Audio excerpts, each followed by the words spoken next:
If you watched the crypto summit last Friday, you were just as disappointed as I was.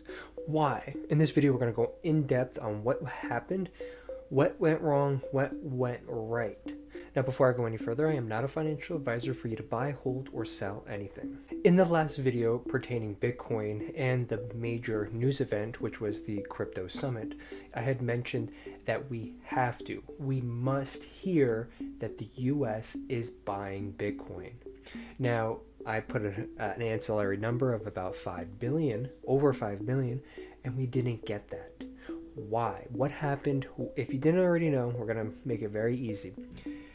Trump and his, let's say, cabinet, during that crypto summit, there was a whole lot of nothing that went on for Bitcoin.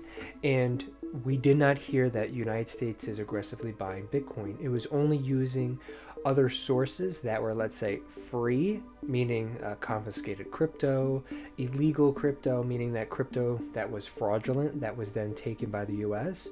So stuff like that. So technically not buying it. It's just accumulating what we already pretty much have. And that was pretty much the selling point for crypto. Now, I had mentioned that 91.3K was the, let's say, line in the sand. If we broke below that, retouched, and got rejected, we're coming back down. To what level? We're looking at 74K. That was the previous all-time high, and that is where most of the consolidation was. You can look for a 74 to about 70K range because that is where the majority of the buying pressure was.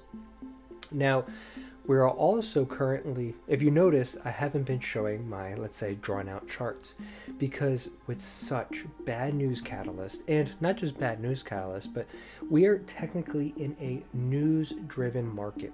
So a lot of the technical analysis, like the charts, are not playing out because of news catalyst.